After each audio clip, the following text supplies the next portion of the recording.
Welcome to Discernment Now. My name is Rich Fanevery. I'm here with Kevin Anthony, and we are here to bring you the latest in our revelations on the mainstream news media fiascos.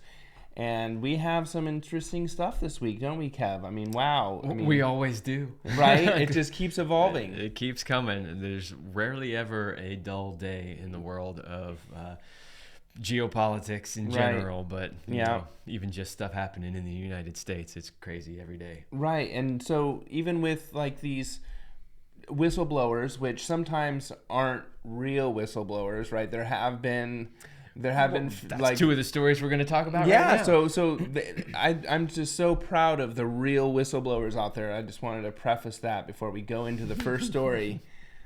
Don't be scared. The moral of these stories is, pay attention to your whistleblower. So the first story we have is the quote-unquote Pentagon leaker. Now, You've probably heard this story before where this guy, I think he worked in the Air Force or something. He leaked a bunch of information. And by leaked, what they're saying is he was on Discord, a chat room, and he was talking about things there that were technically classified information. But there's, as usual, always a bunch of things that just don't add up in this case. For instance, numerous people have pointed out that the level of classification of this material was above his current security clearance, which means how did he get this information? That seems a little strange, right? Another sort of interesting fact is that this is all occurring at the exact same time that they're trying to push for more internet censorship. So, how convenient that this was on Discord. Right. You know, like most of the other major leaks, whether it was the Manning leaks or anything that was on WikiLeaks or, done by Julian Assange, they were put out on websites or news stations, right? And all of a sudden now it's the leak is happening by some guy typing, basically chatting in a message board. Yeah. At the exact same time that the government is saying, we need to rein in these crazy message boards who are spreading all of this misinformation. How convenient. How convenient that at the same time they're trying to pass legislation, all of a sudden this exact scenario that they're trying to solve, quote unquote, happens to appear. So I'm not buying it, honestly. I don't think this is a real story. I don't think this is a real thing. I think it's all just BS. It falls into the category of problem, reaction, solution, which is a systematic formula which they like to use in order to come out to be the hero when really they are the villain. And they're and everything in between. They have an outcome that they want, which is more censorship. So they create a problem, which is we've got these leakers putting all this stuff on message boards to get everybody to go, oh my God, what a terrible problem. We need to shut these message boards down, right? And then, we just so happen to have this legislation to do exactly that. How convenient. My goodness. So keep your wits about you. Stay sharp. Don't believe everything you hear. And continue to engage in what we consider critical thinking and the use of discernment. But that takes us into the second story, which is also around a whistleblower. Because if we look at the first story, it's all over the media. They're talking about it left and right. They got legislation that they're proposing to solve this. But I saw the kid get arrested, It's Kevin. like a whole big thing, right? But hold on. So let's contrast that with the second whistleblower story, right? Because you'll see a big difference here. Second whistleblower story. An investigator who works for the IRS has come out through his lawyer and has said that he has documented proof of Hunter Biden illegal activities. Now, mind you, there is a mountain of evidence against Hunter Biden, Joe Biden, and the entire Biden family. And it's not even just the laptop, because a lot of you will say, oh, that was just the laptop and that's Russian disinformation. First of all, it's not Russian disinformation. Everybody admits that it's real now, including the Bidens who've never denied it before.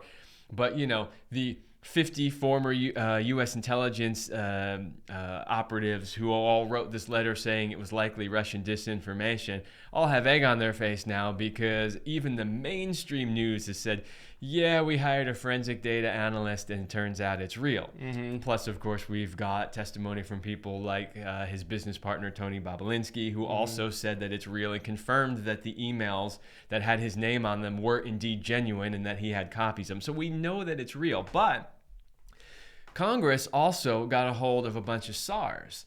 So what is a SAR? It's a suspicious activity report. It's a report that a bank is required to file with the government if they see evidence of money laundering or any sort of illegal activity that the bank thinks they see. I don't remember the number of SARs that were filed on Hunter Biden, but it was a lot. It was a lot.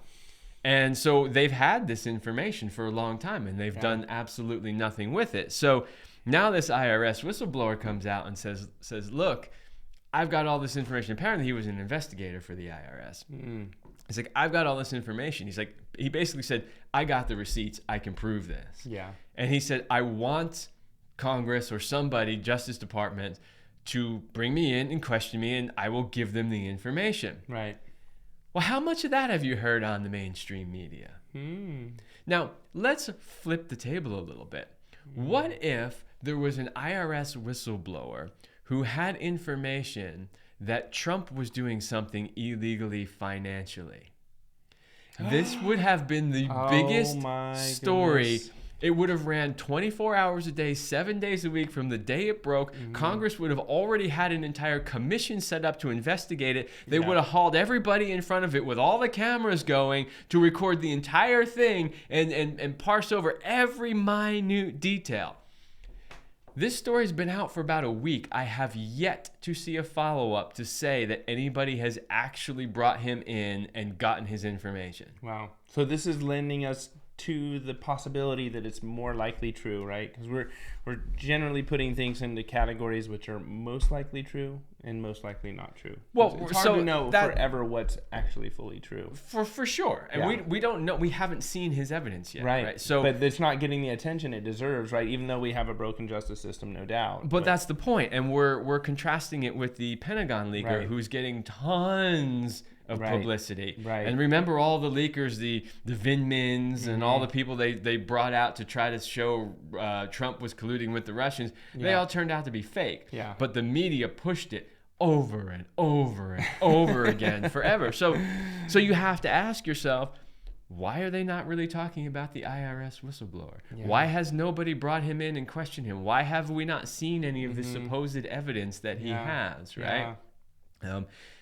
I mean, we know the answers, but the whole point of this show is to get you to think about it. Yeah. This is discernment now. Look at one situation, look at another situation, see how the same rules are not being applied in both situations. And that should get you to think a little bit about, I wonder why that is. Yeah. And this is the opportunity that's before us, is to really open up our awareness and our critical thinking, because neurons that are used to going into one track, especially in our creature comfort lifestyles, tend to just want to hide and not necessarily face some of these injustices that we are needing to stand up to, because without these people who are willing to stand for truth, liberty, and freedom, we're certainly going to just slide down into the hill of a pit of communism, which I just learned today, thanks to Roman at the Epoch Times, that being a part of the Communist Party or even promoting it is actually against the law in America still. Great. Yeah, isn't that great? Well, you know what? And they're trying to resurge it. Let's skip a few stories down, since we're talking about the CCP and it being against the law. Are you aware that the Chinese Communist Party literally has Chinese communist police stations operating in the United States? Now, this has made headlines a little bit recently because New York actually just shut one of them down. But they only shut it down after it got a whole lot of publicity, and people were like, what the F? Wait a minute. Yeah. It's one thing that we have a militarized police force here in this Apparently country. they're arresting more people than the actual police force in New York, is what I was told. Well, I don't know. I heard that. I don't know if that's true, but what they are doing for now is they're there to keep tabs on Chinese citizens. Wow. So they're harassing Chinese citizens, and we know this happens all over. If you've never seen the film Letters from Mazinja, it's a great film. I highly recommend it. It's a documentary about a Chinese man who was in a Chinese prison labor camp, and when he got out, the filmmakers convinced him to help them make a documentary on the abuses that go on in these prison labor camps, which he did. Wow. He had to flee China, but the Chinese Communist Party tracked him down in another country and assassinated him. So this is the kind of stuff they do all around the world. So they actually have police stations set up. They have, I don't know the exact number, but it's at least a dozen, if not more, Chinese Communist Party police stations operating right here in the United States. That is insane. Not okay.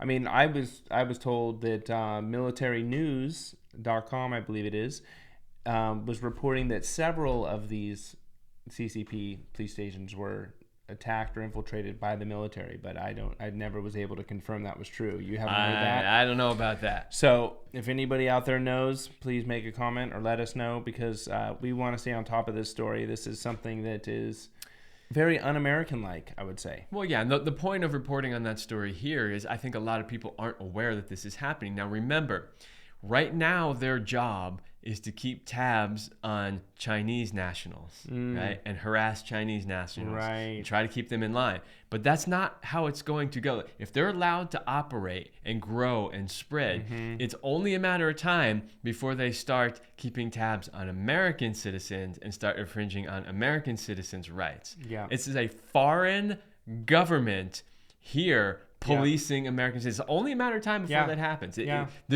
There's no way, if it's allowed to continue, that will not happen. Yeah.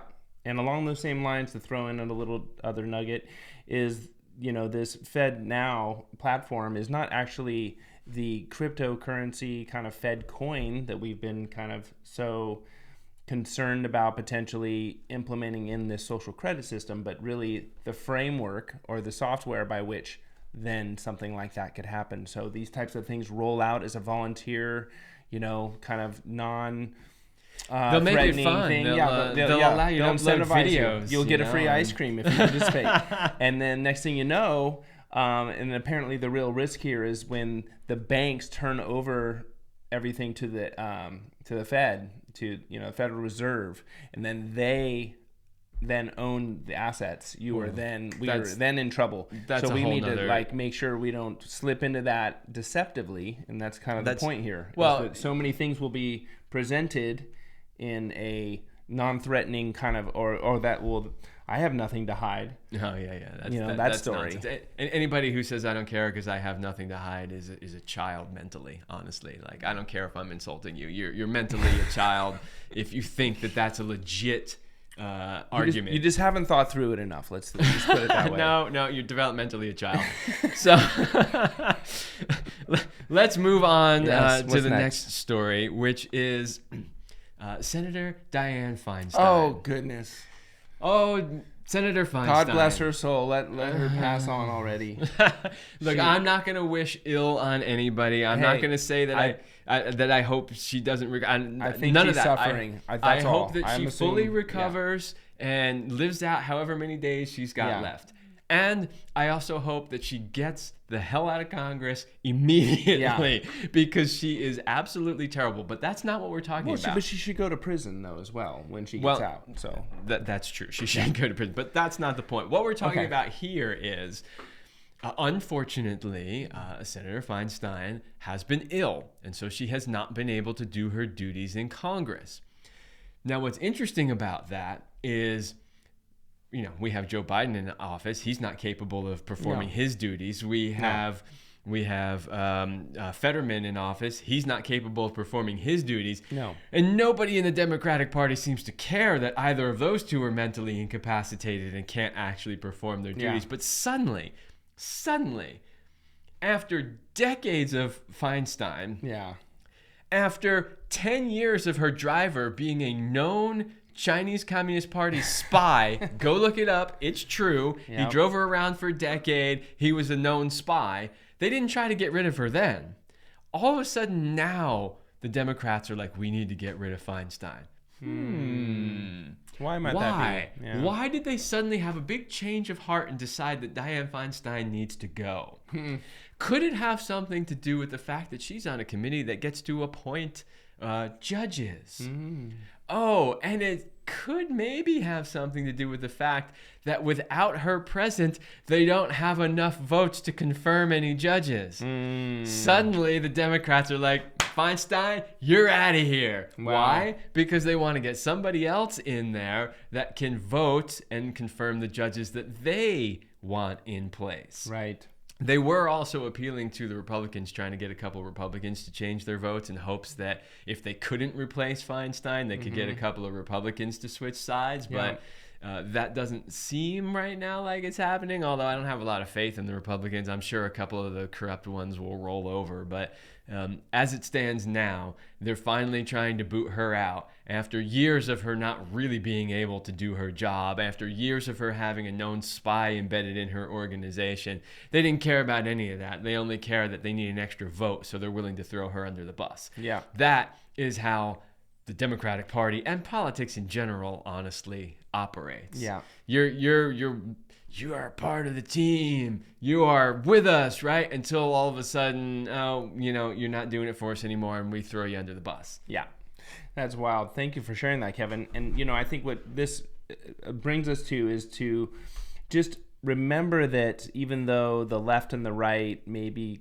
considered two wings of the same bird, we are really faced with an opportunity here to, continue to stand for truth, justice, and liberty, and to always do what's right, and to really know that in these types of situations, that it's not lost. Like we haven't, it seems like sometimes these scenarios are playing out, and it just seems like, the odds are overwhelming to really stand up against the opposition and the confusion and the overwhelm and the corruption, right? So as corrupt as it looks, it's not over till it's over. And this is one of the things that Kevin's been so good to help me with. Yeah, well, the point is that, like one of the questions you often have is like, do we just give up and let it all burn down, or do we keep fighting? And the answer to that is always keep fighting. As long as you have breath left, you keep fighting. That's just the way it is. Yeah. There's no like, oh, well, looks like they've probably won, so no, it doesn't work that way.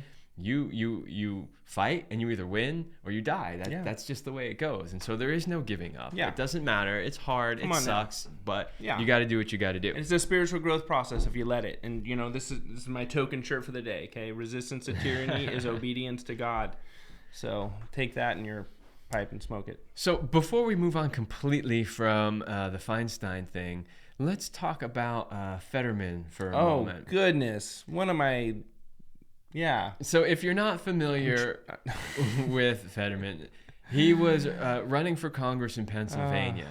While he was running, he had a stroke. I'm sorry, that sucks. Like it does suck. Yeah. Like again, let's not wish harm on anybody. It sucks. He had a stroke. He has somewhat recovered from the stroke, but he's honestly impaired. Yeah. And he's not capable of doing the job that he was elected to do. Now, he wasn't capable before the stroke, as a side note. He was unable to string together two sentences. So he was not very intelligent, and two, he's honestly a flat out communist, right? So he does not belong, whether he's mentally impaired or not, in Congress. However, and by the way, people in Pennsylvania, I'm pretty sure that the only reason he got elected was because of cheating. We all know that Pennsylvania is a swing state. It's important. That's why we're following it every election cycle, which is why the cheating is worse there. Places like Arizona, all the ones that are always hotly contested, they're swing states. And that's why there's so much emphasis on cheating in those states, because they know if they win those states, they're likely to win the election. So I'm pretty sure Pennsylvania, if anyone here watching is from Pennsylvania, I'm going to give you a little bit of the benefit of the doubt and assume that the only reason he got elected was because of the cheating. However, If that's not true, shame on you, Pennsylvania. Yes. Seriously. Try harder. Because as soon, like, no matter what you think about him, and he is a communist, he's pretty open about it, but no matter what you think about him, you elected a guy who was mentally damaged and impaired from a stroke to hold a very important position in government. Yeah. How could you do that? Yeah. Something to peacefully protest or riot over, honestly. So get out and vote. Don't let this discourage you, even though it's completely insane. Fetterman shows up back in Washington. Yeah. In a pair of like saggy gym shorts, a hoodie sweatshirt, and sneakers. And that's how he shows up to Congress. He can barely walk from the car into the door. And the reporters are all there because it's a big deal that he's back. And they're all, shouting out questions at him like reporters do. And he can barely answer it. Then we see video. He's finally at least dressed in a suit in the next clip that I saw in the news, where he's trying to chair a committee and he's trying to start the session. He can barely speak. Mm-hmm. He can barely speak. Wow. He couldn't remember the names of the people that were sitting there. I mean, honestly, this is ridiculous. Yeah. So this is beyond just puppetizing somebody. It is the ultimate. Puppetization. In other words, they don't care that these people can't do the job. They just want bodies filling seats that will vote the way they want them to vote. That's all they care about. But you and I, right? You watching this video, we actually care about the decisions being made here. Yeah. We actually want public officials who are intelligent, who are well thought out, who have their own opinions and don't just vote along party lines, who can take a bunch of information, parse through it, think critically about it, and then make a good decision. Yeah. And the problem is the overwhelming majority of people in our government can't do that. Yeah, we can do better, honestly. You can just imagine what people overseas are thinking as they watch this, and how could we ever let this happen? So just let that sink in and know that we can do better, and that it's time to really not be embarrassed, but to create the change that we want to see. Because I really think there's a demoralization element to this too, just like you've reminded us often, Kevin, is that there's never generally just one agenda for any particular incident. There's usually multiple agendas. So at least having 2 or 3 of those figured out sometimes can be helpful. Sometimes it doesn't really matter. The one is that they're trying to bring in these judges to push their initiatives and their policies. And I remembered, politics being such a taboo thing when I was growing up. Oh, don't talk about politics. Okay. Oh, you know my saying about that, right? Yeah. If you choose not to do politics, politics is going to do you. And it's not going to use lube, and you're not going to like it. Hey, and then I had an incredible man once say that, politics is life. And I thought that was fascinating. And what he meant by that is that politics basically dictate and govern the way in which we're able to live. So it is our responsibility and our dignity and our duty to invest in these politics to shape the way in which we are able to move and live and work in this. Yeah, I mean, it's a great point to bring up. I understand a lot of people aren't into politics. Like, most people didn't study politics in school. Right. I did. I understand I'm in a different class. I took a politics class in college just because I had to take some electives and I thought it might be interesting. Who takes politics because they think it's going to be interesting? But I'll take it a step further. I didn't just take one class. I took another class and another class and another class to the point where I was like, I've already taken all these political science classes. If I take one more, I literally have a minor in political science. I minored in political science for fun. For fun. Who does that, right? Not many people. So I understand that most of you are not in that same camp, right? And that's fine. You don't have to be. Nobody's telling you to go get a degree in political science. However, as Rich just stated, the decisions that are made by politicians every single day dramatically impact the quality of your life. And if you choose not to pay attention to it and you choose not to do anything about it, then the quality of your life is going to be negatively affected. Right. So it is your duty to pay attention, at least to some extent, and try your best to understand the issues at hand. I know life is busy. You got kids, you got work, you got all this stuff happening. You don't want to think about some of these situations that are happening because they're not pleasant. They don't bring you joy or happiness in your life. But if you don't pay attention to them, they're going to bring a whole lot of misery into your life. Amen. Well said, Kev. All right, we got one more story. Okay, let's get on to it. All right, so if you missed it this week, Robert F. Kennedy Jr. has announced that he is running for president.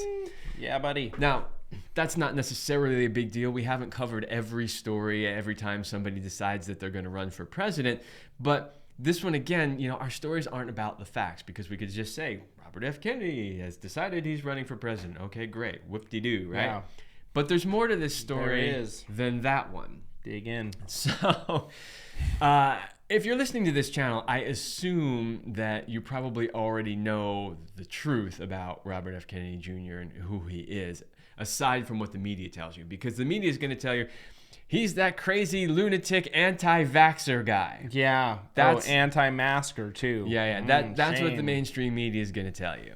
But actually, he is and has been a staunch proponent of freedom and using actual science, not made up BS, to look at things like masks and vaccinations. Vaccine safety, even, you could say. He's not even an anti-vaxxer in some respects, but really we're not even dealing with just vaccines anymore, because they changed the definition. He has been a champion of these types of things. And so, okay, that's interesting, right? Yeah. We want to understand that who he is and what he stands for is very different than what the media is telling you. So that's one aspect for covering this story today.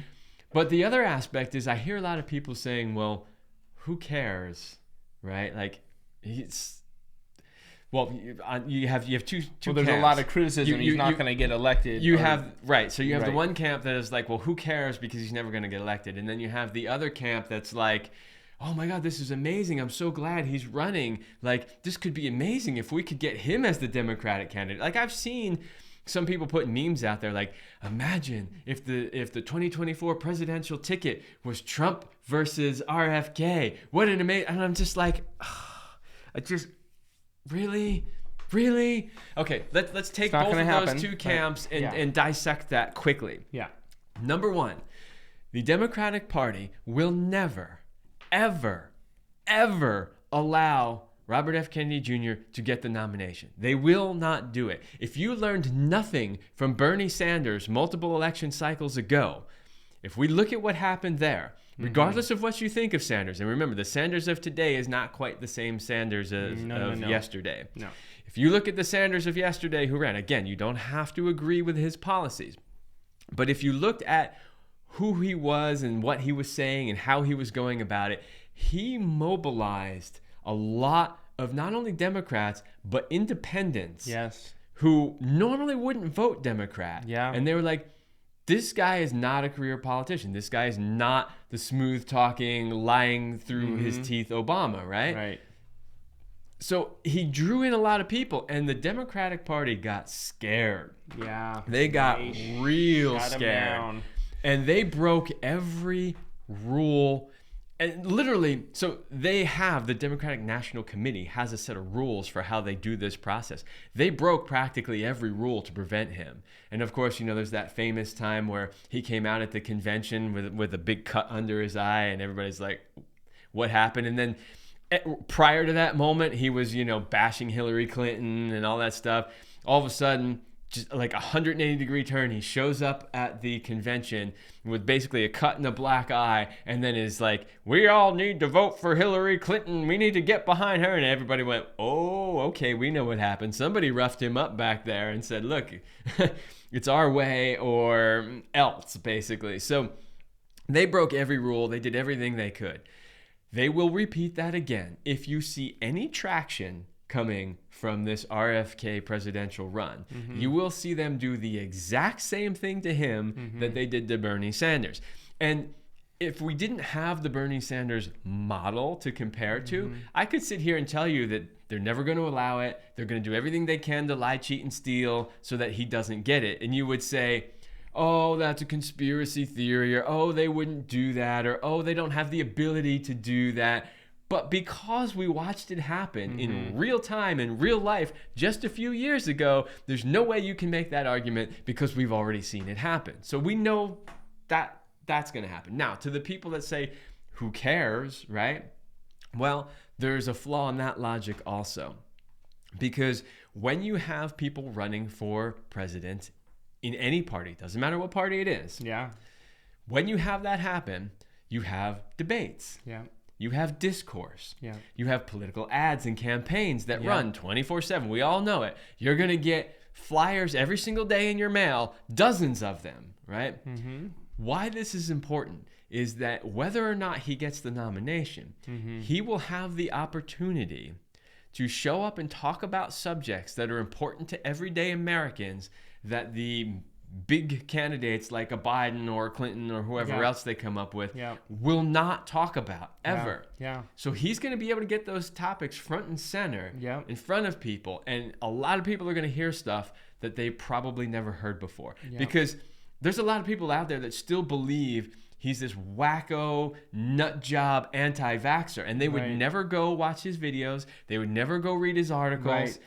But they will watch the Democratic debates. Yeah. And if he's up there on stage and he's bringing those topics up and talking about them, they're going to hear about it. It's going to matter. That's amazing. So and the media companies that are going to try and squash him are going to also be more further exposed in their desperate attempts to discredit somebody. Absolutely. Yeah.